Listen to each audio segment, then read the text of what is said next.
Hello नमस्कार दोस्तों, स्वागत है आपका हमारे वोकैब डे 13 में। आज हम 13वें दिन का जो है वोकैब कवर करने वाले हैं। तो चलिए हम इसको शुरू करते हैं। तो आज का जो पहला वर्ड है आपका वो है एडवर्सिटी। एडवर्सिटी मतलब जो होता है विपत्ति या कठिन परिस्थिति।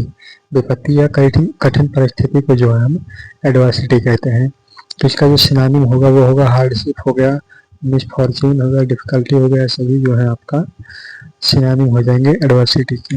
अगला है आपका एंटोनिम। एंटोनिम इसके देखेंगे तो प्रॉस्पेरिटी हो गया, सक्सेस हो गया, एडवांटेज हो गया। ये जो है आपका एडवर्सिटी के जो है एंटोनिम्स हो जाएंगे। तो ये रहे आपके सिनोनिम और एंटोनिम एडवर्सिटी के। इसका जैसे एग्जांपल में कहीं हम सेंटेंस में यूज करना हुआ तो कैसे हम यूज करेंगे, तो उसको हम देखते हैं। ही रिमेन्ड स्ट्रांग इन एडवर्सिटी। वह जो है रिमेन मतलब जो होता है बने रहना या रहना। तो ही रिमेन्ड स्ट्रांग इन एडवर्सिटी, वह जो है कठिन परिस्थितियों में भी मजबूत बना रहता है।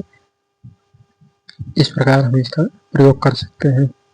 अगला है आपका डिसेप्टिव।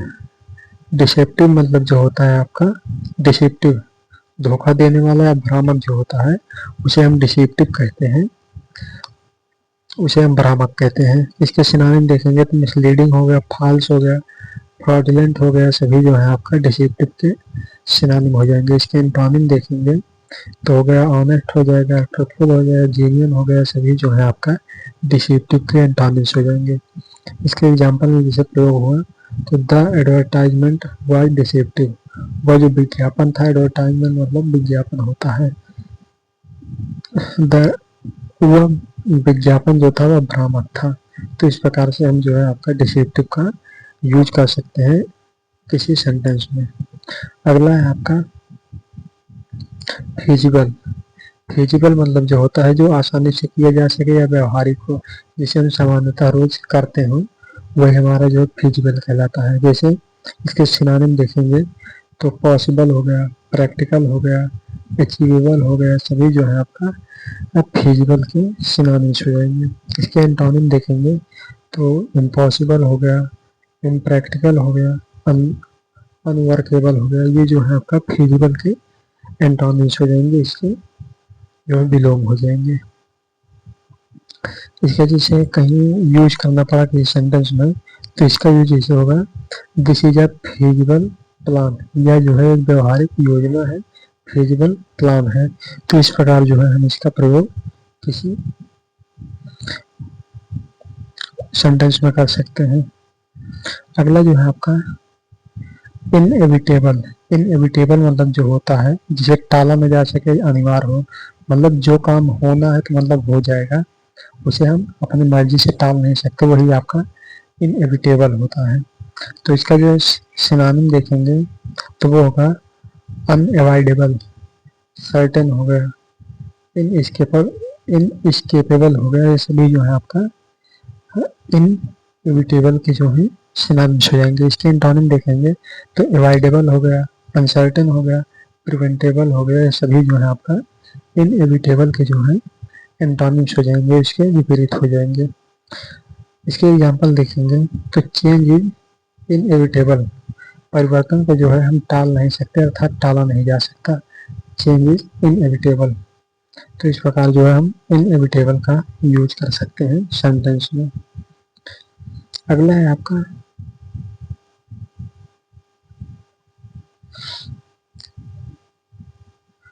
पैराग्मेटिक। पैराग्मेटिक जो होता है जो व्यवहारिक होता है, वास्तविक परिस्थितियों पर आधारित होता है, उसे हम पैराग्मेटिक कहते हैं। इसे व्यवहारिक हो गया, वास्तविक परिस्थितियों पर आधारित, पैराग्मेटिक कहलाता है।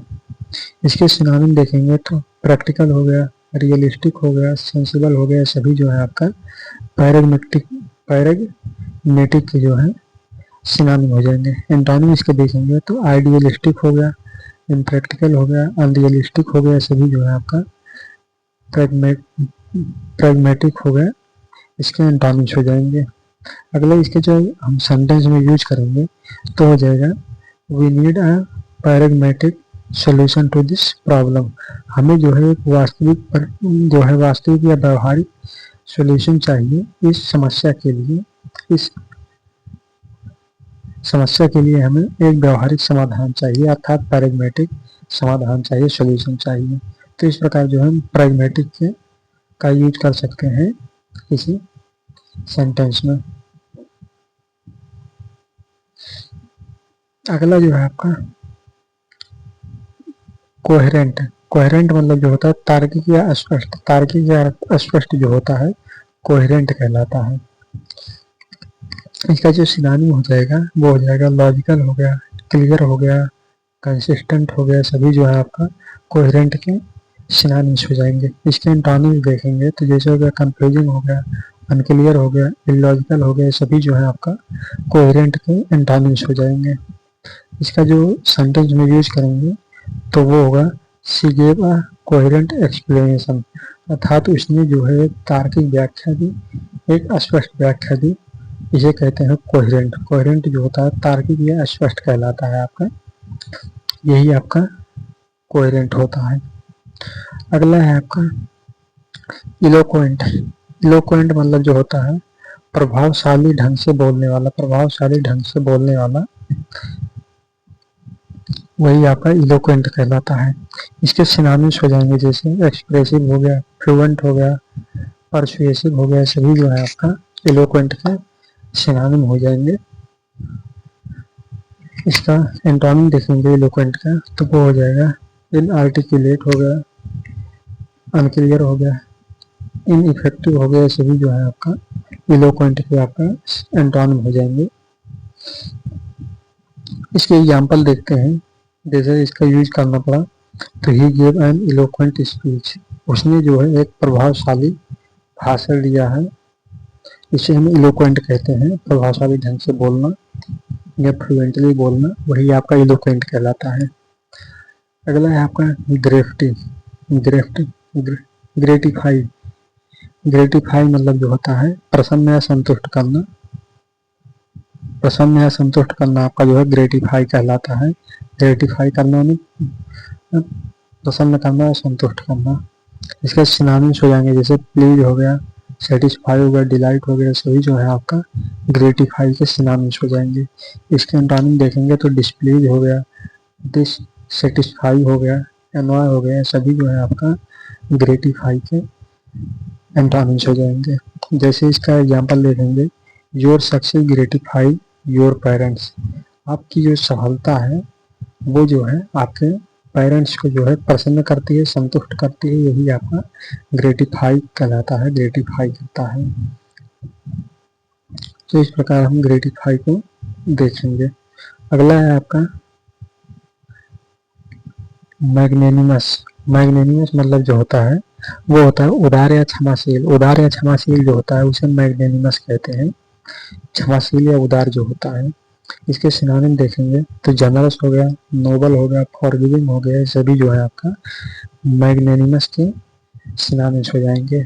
इसके एंटोनिम्स देखेंगे तो सेल्फिश हो गया, मीन है, पेटी है, ये सभी जो है आपका मैग्नेनिमस का एंटोनिम होता है। इसका विपरीत होता है, इसका उल्टा होता है मैग्नेनिमस का।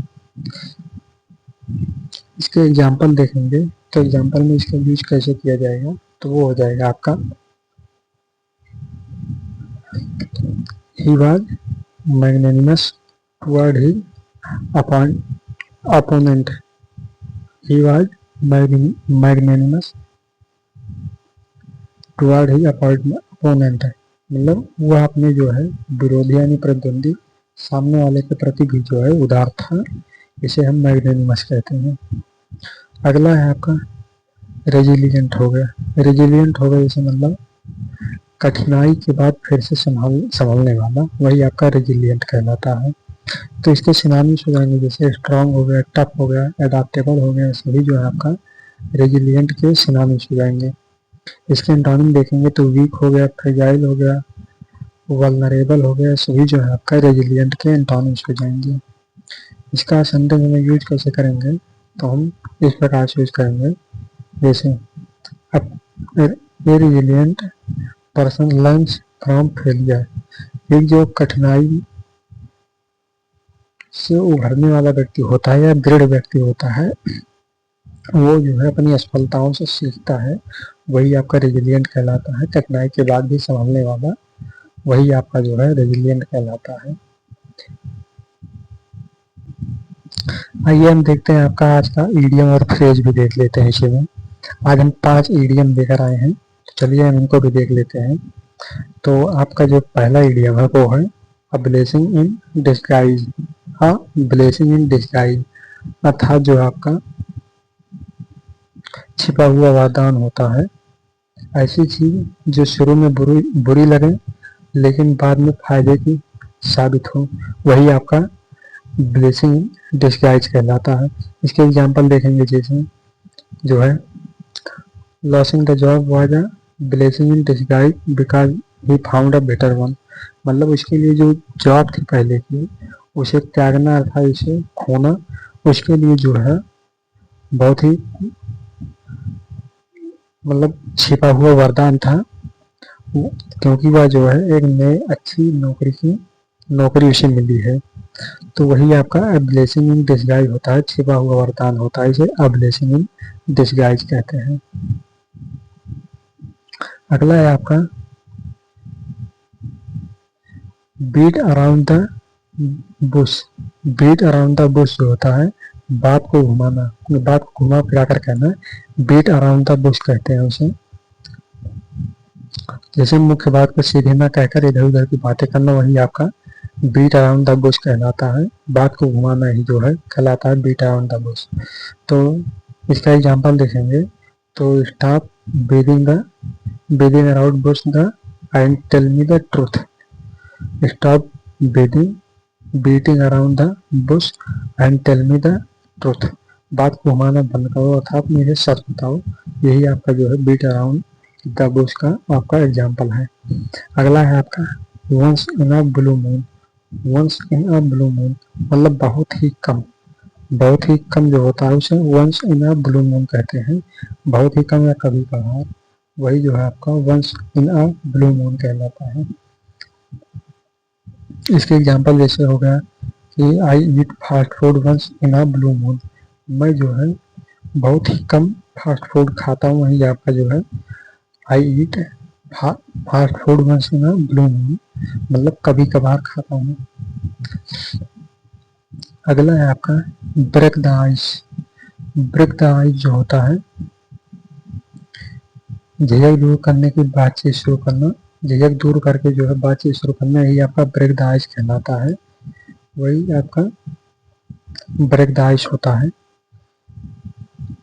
तो he told a joke to break the ice, उसने जो है जोक किया, मजाक किया जो है उसकी झिझक को जो है दूर करने के लिए। अर्थात पहली मुलाकात की झिझक या चुप्पी को खत्म करने से बात शुरू करना, वही जो आपका ब्रेक द आइस कहलाता है। अगला होगा आपका जो है hit the nail on the head. Hit the nail on the head बिल्कुल सही बात कहना, बिल्कुल सटीक बात कहना, वही आपका hit the nail on the head कहलाता है। इसके एग्जाम्पल देखेंगे, you hit the nail on the head when you said that practice is the key to success. आपने जो है एकदम बिल्कुल सही बात कही जब आपने यह बात कहा कि अभ्यास ही जो है सफलता की कुंजी कहलाती है, वही आपकी सफलता की कुंजी होती है। आपने जो है hit the nail on the head किया अर्थात बहुत ही सही बात कहा। चलिए हम इसको जो है कई बार फिर से देखते हैं क्विक रिवीजन में।